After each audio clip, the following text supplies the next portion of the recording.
Assalamualaikum warahmatullahi wabarakatuh. Kembali lagi bersama channel Fakta Islam. Sebelum mulai, tekan tombol subscribe dan aktifkan lonceng agar dapat tahu video terbaru dari channel ini. Sebaiknya simak video ini sampai akhir agar mendapat ilmu yang bermanfaat.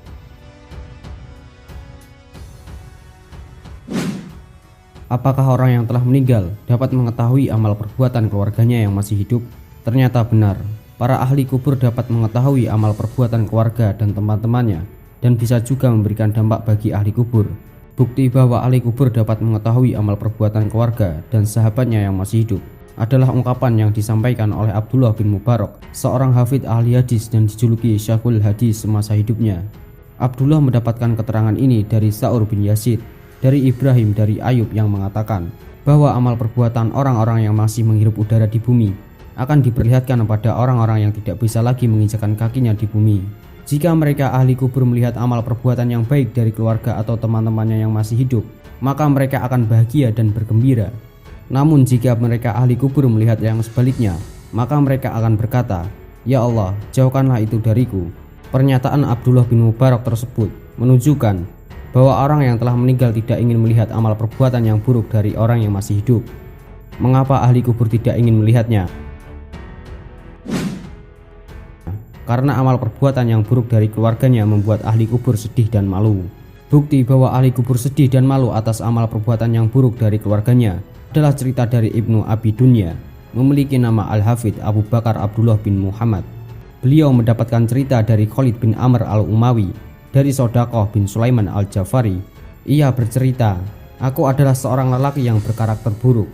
Ketika ayahku telah kembali kepada pemiliknya, aku sungguh menyesal atas perbuatan-perbuatan burukku, dan aku memutuskan bertobat kepadanya. Hingga suatu hari, aku kembali tergelincir ke dalam kemaksiatan, dan aku bermimpi bertemu dengan ayahku. Beliau berkata padaku, 'Wahai anakku, ketahuilah, hal yang saling membuat ayah sangat bahagia adalah amal perbuatanmu. Amal perbuatan yang menyerupai amal perbuatan orang-orang soleh yang diperlihatkan kepada ayah. Namun perbuatanmu kali ini tergelincir dalam lembah kemaksiatan, benar-benar membuat ayah sangat malu. Oleh sebab itu, jangan membuat ayah susah dan malu di hadapan orang-orang yang telah mati lainnya di sekitar ayah.' Bukti lainnya berasal dari athar para sahabat, adalah doa dari sebagian para ansor yang merupakan kerabat Abdullah bin Rahawai, salah satu sahabat Nabi Muhammad SAW yang turut serta dalam perang Badar dan Uhud. Doa yang dipanjatkan adalah, "Ya Allah, sesungguhnya aku berlindung kepadamu dari amalan yang bisa membuat Abdullah bin Rawahah terhina." Doa ini dipanjatkan pasca Abdullah bin Rawahah meninggal dalam keadaan syahid. Jadi dapat disimpulkan bahwa orang yang sudah meninggal dunia bisa mengetahui semua amal baik dan buruk keluarga dan kawan-kawannya. Dengan mengetahui hal ini, semoga bisa menjadikan kita untuk tidak melakukan kemaksiatan. Wallahu a'lam bishawab. Wassalamualaikum warahmatullahi wabarakatuh.